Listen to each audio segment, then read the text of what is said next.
God, God Almighty, let me tell the news. My head got wet in midnight dew. Great God, I've been down on my bending knees, talking to a man from Galilee. My God spoke and it sounds so sweet. I thought I heard the shuffle of angels' feet. His body cut straight through the wind. Great God Almighty, let me tell you what he said. Go tell that lonesome liar. Go tell that midnight rider. Tell the gambling, rambling, backslider. Tell him God Almighty gonna cut him down. You might run on for a long time. Run on, ducking and dodging. Run on you for a long time. Let me tell you, God Almighty gonna cut you down.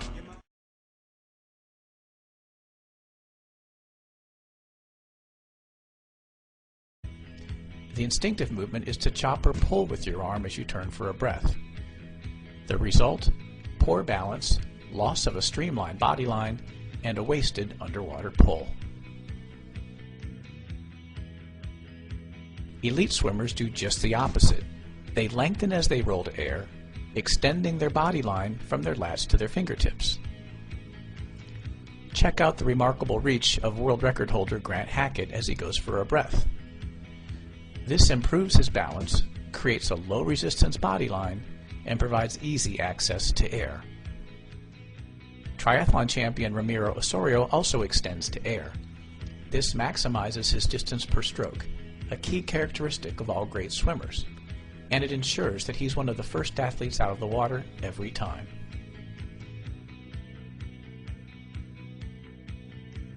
Even this old swim coach, demonstrating a tap-and-go catch-up drill, manages to hold great extension through the breath.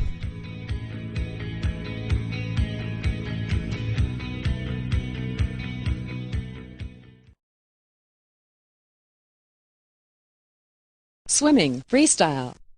The primary muscle groups involved in freestyle swimming are the anterior deltoids, posterior deltoids, pectorals, anterior serratus, hip, hamstring, quadriceps, latissimus dorsi, triceps, and the gluteus maximus. A few things to remember in triathlon training and cycling in general. To pick a seat height that's not too high up on your hip or too low. That's going to put excess pressure on your hips and knee joints. So you want to pick a seat height that's right up about the top of your hip. You notice the leg here isn't going all the way down. There's a little bit of a bend at the bottom. So during cycle training, it's important to remember to get clip-in pedals and shoes so you can work on upstroke and downstroke while cycling. This gives you 360 degrees of power and turnover. Standard cycling like this right here puts a lot of weight and pressure on the wrists, and your body is more vertical, having more wind resistance, therefore ultimately slowing you down. So in triathlon training, it's important to conserve energy. To conserve energy, you get down in the aero bar position. His body cut straight through the wind. As seen in this wind tunnel test, the biker's body positioning plays a key role in streamlining the wind as he races. The more aerodynamic he is, the faster his race. This position has been known to show in wind tunnel testing research that in 40-kilometer cycle races, 5 minutes of improvement in times can be achieved with the aero bar position. Let's compare the running form of 3 different athletes of different abilities.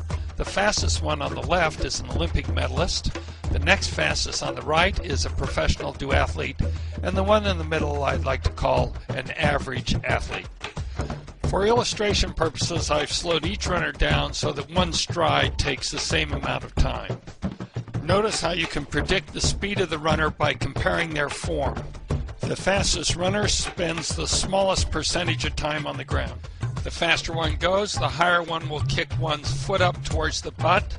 This shortens the lever arm, making it easier to swing the leg forward, which allows for faster turnover.